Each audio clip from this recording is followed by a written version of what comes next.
Good morning, children. So, here we are starting with a new chapter, that is errors and their rectification. So, let us understand first of all what are errors and what does it mean. So, as you can read here, accountant as a human being is likely to commit mistakes while recording the transactions in the books of original entry, posting them to ledger accounts, or in preparing a trial balance itself. It is essential to locate and rectify errors, otherwise, profit and loss account will not disclose the true profit or loss of the business, and the balance sheet will not present a true and fair view of the financial position of the business. So, as we have read here, it means that since we know that accountant is also a human being, so sometimes it might happen that by mistake accountant commits some mistakes, or he writes some wrong amount or applies wrong principle, anything of that sort, while recording the transactions either in journal or ledger or trial balance anywhere. And if such errors are not rectified, if those errors are not corrected, then in that case, whatever profit and loss or whatever the financial position is reflected by our books of accounts will not be correct. And if such information is not correct, then obviously that information will be of no use. So therefore, these errors needs to be rectified. Now let us understand what are the various types of errors. As you can read here, errors may be broadly classified into two categories. Number one, errors which do not affect the agreement of the trial balance. We have already studied the chapter trial balance, in which we have seen that trial balance is basically a summary of various ledger account balances where the debit is equal to the credit. So many a times it happens that there might be certain errors because of which the total still, in spite of the errors so committed, the total still comes the same. There is no difference in the errors. That means those errors are not affecting the agreement, the tallying, the equality of the trial balance.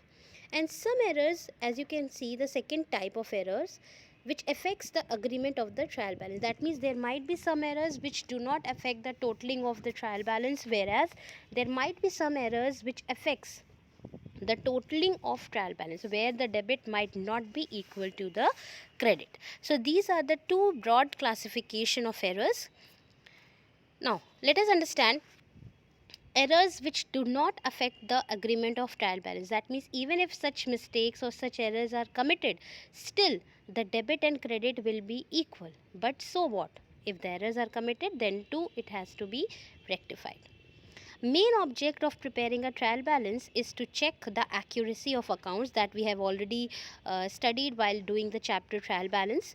There may be a number of errors which may remain undetected in spite of the agreement of a trial balance. There are certain errors which do not affect the agreement of the trial balance. So these are the various errors which do not affect the agreement of trial balance. That means even if such errors are committed by the accountant, still the debit of trial balance will be equal to its credit. So the first such error is error of omission. The word omission means that the accountant has forgot to record a transaction at all. That means he has skipped, omitted certain transaction. So if he has not recorded, or if he has omitted a transaction for recording, then that means both the aspects of such a transaction has not been recorded. So obviously if it is not recorded in debit and if it is not recorded in credit, in that case automatically it will not affect the totaling of the trial balance. The second type of error which do not affect the agreement of trial balance is errors of commission. Error of commission means where you wrongly write the different amount. For example, if the goods are sold for rupees 5000, and instead of passing the journal entry cash account debited to sales account with 5000, if the accountant commits the error of commission by mistake, if he passes the entry as cash account debited 500 to sales account 500, instead of writing 5000, if he has written 500, in both the aspect. That means in debit also he will be posting 500 and in credit also he will be posting 500 only. So that means again the total will not be affected, but still it is an error.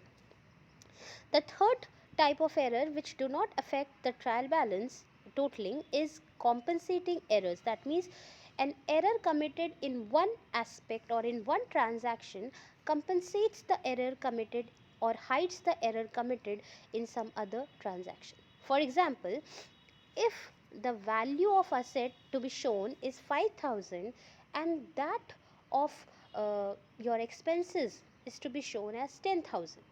So instead of showing 5000 in asset, the accountant shows 5000 in expenses, and instead of showing 10,000 in expenses, the accountant shows in asset. That means vice versa. He is interchanging the amount. Instead of writing the amount in asset side, asset particular, he has written the amount in the expense particular, and instead of writing in the expense particular, he has written in the asset particular. So what will happen? It will not affect the totaling of the trial balance. Why? Because both the asset as well as the expense balance is to be written on the debit side only.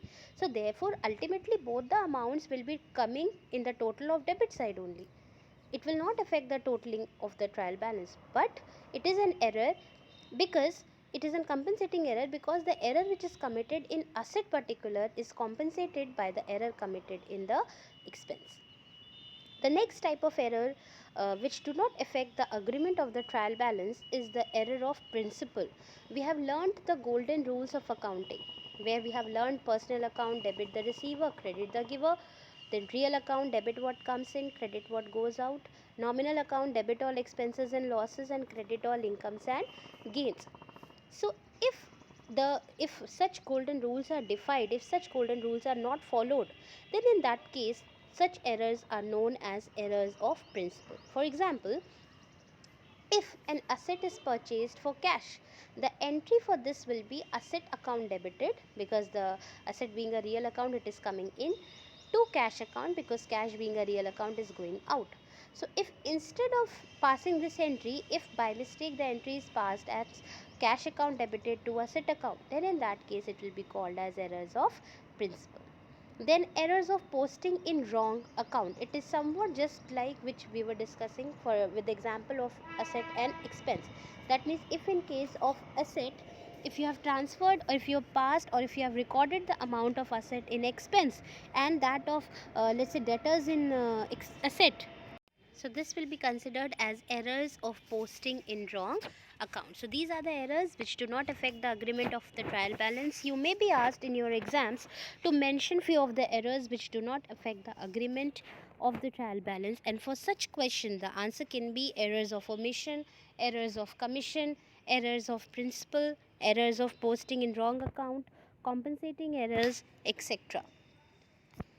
Then second type of error which we have discussed is which affects the agreement of trial balance. That means if such errors are committed, then the total of the trial balance of in the debit side and the credit side will not be equal. So as you can read here, if the trial balance does not tally, that means if the debit and credit side are not equal, it will indicate that certain errors have been committed which have affected the agreement of the trial balance. The accountant will then proceed to find out the errors and ultimately the errors will be located. Such errors are called errors disclosed by trial balance or errors which affect the agreement of trial balance. When we were discussing the chapter trial balance, we have already discussed that obviously automatically the debit and the credit column of the trial balance will be equal, and if at all at any point of time if the debit and the credit side are not equal, then it is the duty of the accountant to recheck the trial balance, its particulars, the ledger balances, etc. once again.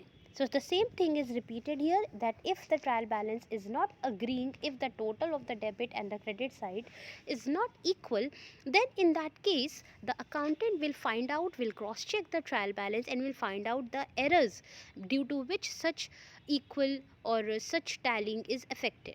And because such errors are found out because of the trial balance, therefore such errors are also known as errors which affect the agreement of trial balance or errors disclosed by trial balance. And as you can read here, until such errors are rectified, the trial balance will not agree. Some of the example of such errors are as follows, such as wrong casting. That means some amount is written in excess or in short.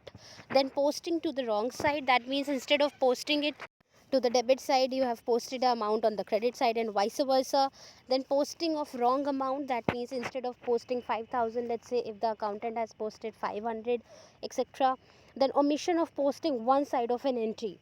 For example, if asset is purchased for cash and the entry should be asset account debited to cash account. So if the accountant by mistake has posted it in the asset account but forgot or omitted to post it in the cash account, then that is the case. Then double posting in a single account. That means if by mistake the accountant has posted a transaction twice, then errors of totaling and balancing of accounts in ledger. We have already studied the chapter ledger. So if while preparing the ledger, while closing and balancing the ledger accounts, if the accountant commits any kind of calculation mistake, if he has totaled the column or balanced the column wrongly, then that can be the error. So these are the errors which affect the trial balance. And which are the errors which affect the trial balance? Wrong casting, posting on the wrong side, posting of the wrong amount, omission of posting of one side of an entry, double posting in a single account, and errors of totaling and balancing of accounts in the ledger. Now, how such errors which we have discussed are to be rectified? So the rectification of errors is also classified into two categories. Number one, rectification for one-sided errors, and number two, rectification for two-sided errors. One-sided errors, obviously that means the errors which are affecting the one-sided transaction or one aspect of a transaction, such one-sided errors can be detected before preparing the trial balance and after preparing the trial balance. That means if you have discovered any kind of error before preparation of trial balance, and another thing, you have recovered or basically discovered the errors after preparation of the trial balance. Then another rectification of error is two-sided errors. That means those errors which affects both the debit and credit aspects of a transaction, or it affects two transactions, like that. So let us begin with one-sided errors. When the error is committed only in one aspect of a transaction, such errors are known as one-sided errors. This we have already discussed. That means those errors which affect only one side or one aspect of a transaction is known as one-sided errors. For example, rupees 20,000 paid to Uditya. So what should be the entry in this case? If 20,000 rupees is paid to Uditya, what should be the entry? The entry should be Uditya debited, because she is the receiver, to cash account 20,000. In this entry, Uditya is debited wrongly with rupees 2 lakh. That means error is committed only in case of Uditya. That means we have passed entry as Uditya debited 2 lakh to cash account 20,000. Such errors can be rectified by preparing ledger account before trial balance is prepared. Such errors are rectified with the help of suspense account if the rectification is done after preparing a trial balance. So as we have discussed, all those one-sided transactions can be detected either before preparing the trial balance or after preparing the trial balance. So remember one thing, children, all those transactions which are detected before the preparation of the trial balance needs to be rectified by preparing a small ledger account, because still we have not prepared the trial balance. But if any one-sided errors is find out after preparing the trial balance, then in that case, if the trial balance is already prepared, that means definitely the trial balance must have not tallied. And definitely, as we have learnt in the chapter trial balance, if the trial balance is not tallying, even after rechecking, what do we do? Just for the quick closure, we transfer the deficient amount in the suspense account. So if any one-sided error is detected before the preparation of trial balance, such errors are rectified by preparing a ledger account, and if any one-sided error is detected after the preparation of trial balance, then such errors are rectified by using suspense account. So such errors are rectified with the help of suspense account if the rectification is done after preparation of a trial balance. Now, rectification of errors before and after preparing trial balance. When one-sided errors are located and rectified before the closing of accounts, that is before preparation of trial balance and before opening of suspense account. Rectification of errors at this stage does not require rectification entries. Why? Because we have already discussed if the errors are detected before the preparation of trial balance, such errors are rectified by preparing ledger accounts. Only the amount is written on the debit or the credit side of the account which is affected by the error.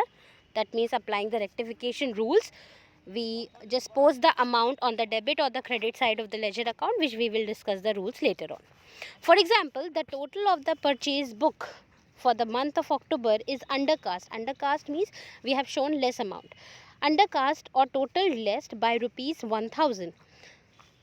To rectify this error, the amount of 1000 will be put on the debit side of the purchase account by writing the words to undercasting of purchase book for the month of October. We know that purchase is an expense and expense carries a debit balance. So, if we have undercasted purchase book or purchase account, that means we have shown 1000 rupees less.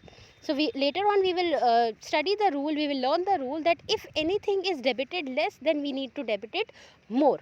So, if we have debited 1000 less, that means we will be debiting 1000 more, and since we have detected this transaction before the preparation of the trial balance, therefore, we will rectify this error by preparing a ledger account, that is a purchase account, and on the debit side we will write to undercasting of purchase book, and in the amount column we will write 1000.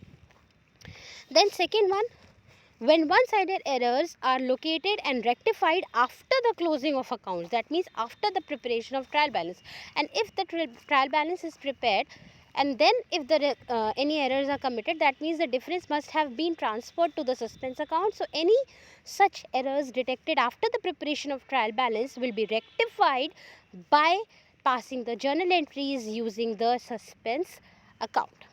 So, when one-sided errors are located after the preparation of the trial balance, rectification are carried out by passing journal entry. As only one account is to be debited or credited for the rectification of one-sided errors, suspense account is used to complete the double entry. We know that a journal entry consists of two aspects, minimum of two aspects. One is to be debited and another one is to be credited. So, since these are one-sided errors affecting one aspect, so the errors or the account which is affected will either be debited or credited to rectify the error applying the rectification rule, and the other aspect to be debited or credited will be suspense account, because these errors are detected after the preparation of the trial balance. So these were the rectification of one-sided errors. Moving ahead, what are two-sided errors? As you can read here, such errors are rectified by passing a rectification entry because the errors are committed in both the aspects of transaction. In such a case, the following rule will be followed. Now, in this case, whenever there are two-sided errors, we will always rectify the errors by passing the journal entry. Why? Because definitely two-sided error means that it is affecting the two aspects of a transaction.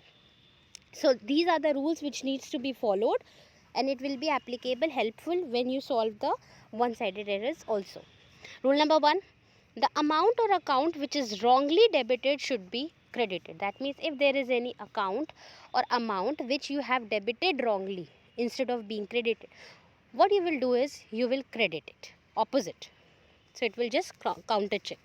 Rule number 2, the amount or account which is wrongly credited should be debited, just the opposite.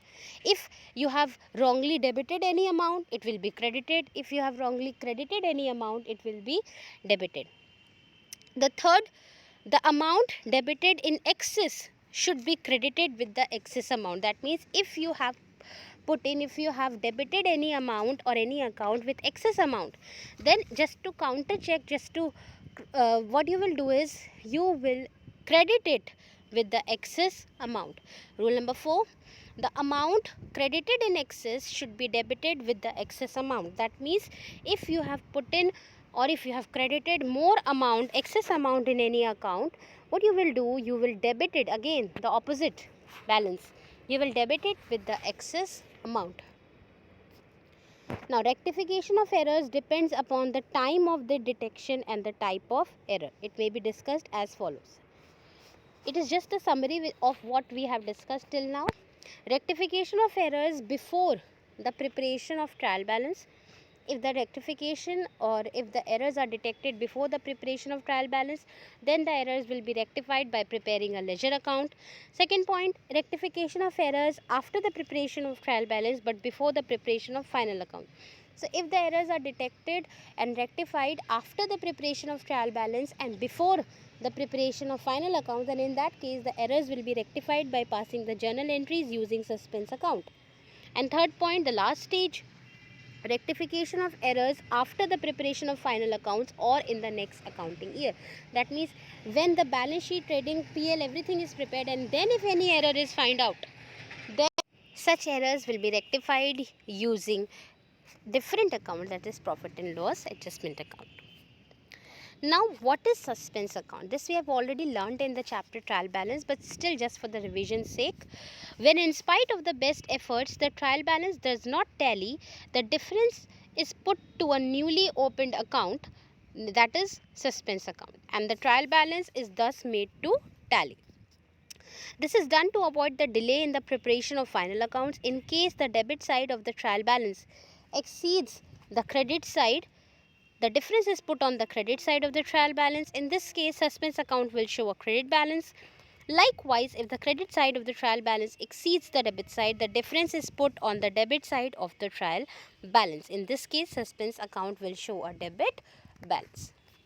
Now, what are the features?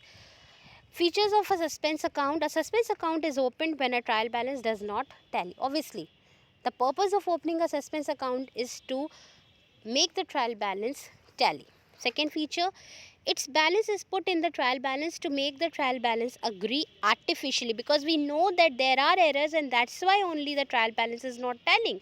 But for the moment, if it is made mandatory to tally the trial balance for the further preparation of trading account, PL account, etc., then we take use of suspense account. Third feature, it may show a debit balance or a credit balance. If debit side is more than the credit side in the trial balance, the deficient amount will be put on the credit side as suspense account. Then in that case, suspense account will show a credit balance. On the other hand, if the credit side is more than the debit side of the trial balance, then the deficient amount will be put on the debit side as the amount of suspense account. Then in that case, the suspense account will have a debit balance. The fourth feature, it is a temporary account and it remains open till all errors are detected and rectified. Obviously, suspense account is just a temporary account because it is open only for the purpose of tallying the trial balance artificially for the moment. And as soon as all the errors are found out and detected and rectified, the suspense account automatically gets closed. Then the balance of this account will be shown in the balance sheet unless it is closed before the preparation of final account.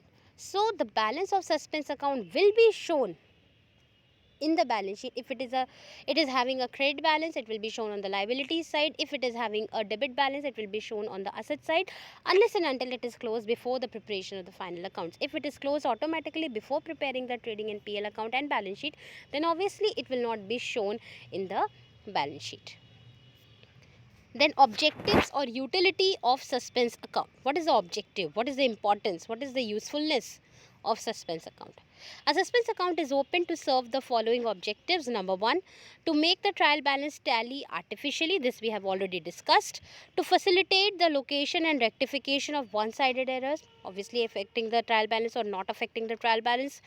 Then to avoid delay in the preparation of final accounts, this also we have discussed, because in order to facilitate the immediate preparation of the trading account and final accounts, trial balances are artificially tallied by help of suspense account. And the fourth utility, to keep items in abeyance when owing to insufficient information, the exact treatment of some transaction is uncertain. Obviously, because when the rectification is not done, when the errors are not detected, then in that case the difference is transferred to suspense account.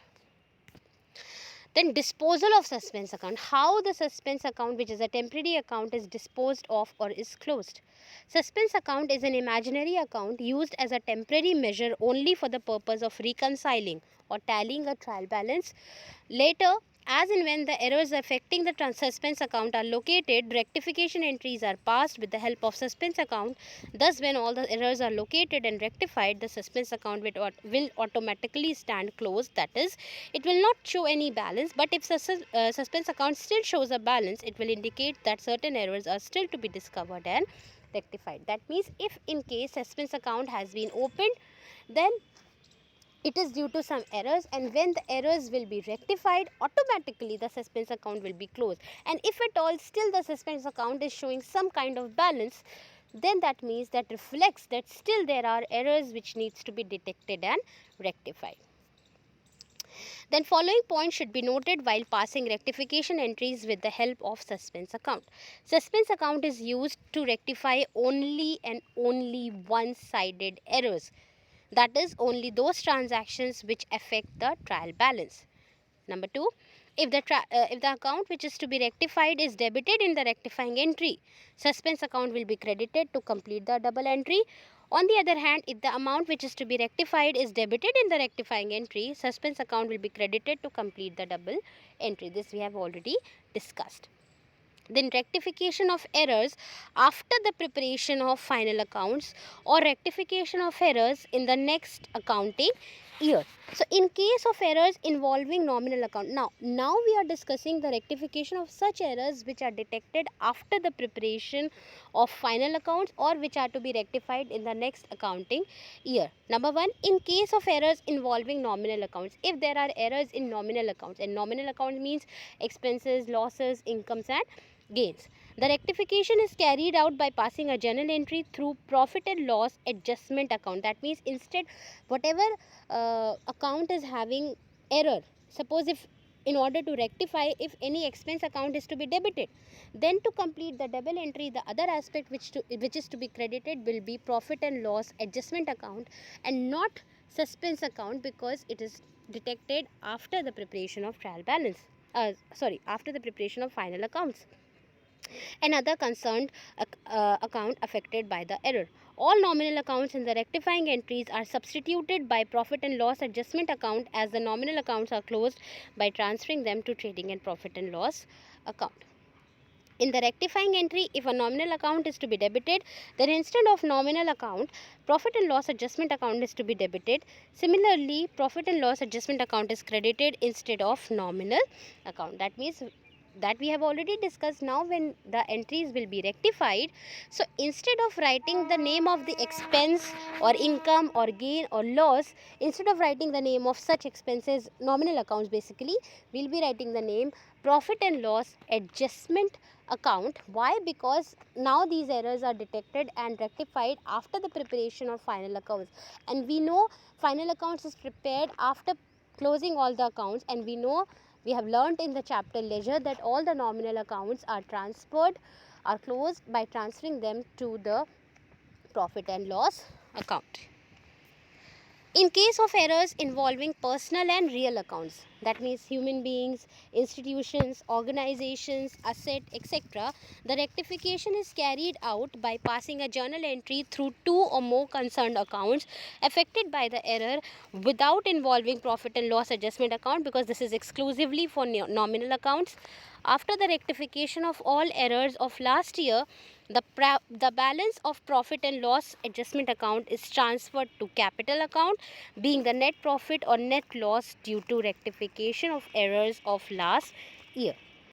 Note, if errors are located after the preparation of final account and if both the account and the rectifying entry are nominal accounts, then no rectifying entry will be passed.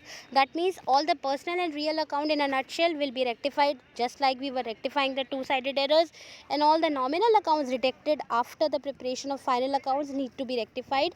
Instead of writing the expense or income or gain or losses name, we'll write profit and loss adjustment account. that will be debited or credited instead of writing the expense, etc. And next will be the use of suspense account, and the note which is written here, that shows that if both the aspects where that mistake has been committed, if both the aspects are nominal account, that means we will substitute it with profit and loss adjustment account. So entry would somewhat look like profit and loss adjustment account debited to profit and loss adjustment account. So that will not look proper. So the note says if both the aspects to be debited and credited belongs to nominal accounts, then instead of writing profit and loss adjustment account debited to profit and loss adjustment account, we will not pass any rectifying entry in such a case, because it will already automatically counter check. So these were the basic concepts related to rectification of errors, children. I hope it is clear to you. Just go through the video once again and revise all the topics which we have discussed here. In the upcoming video, we'll be solving few of the practical questions based on this concept, on this part of the video, and we'll be discussing some of the homework which is to be done in your registers. Thank you, children. Take care.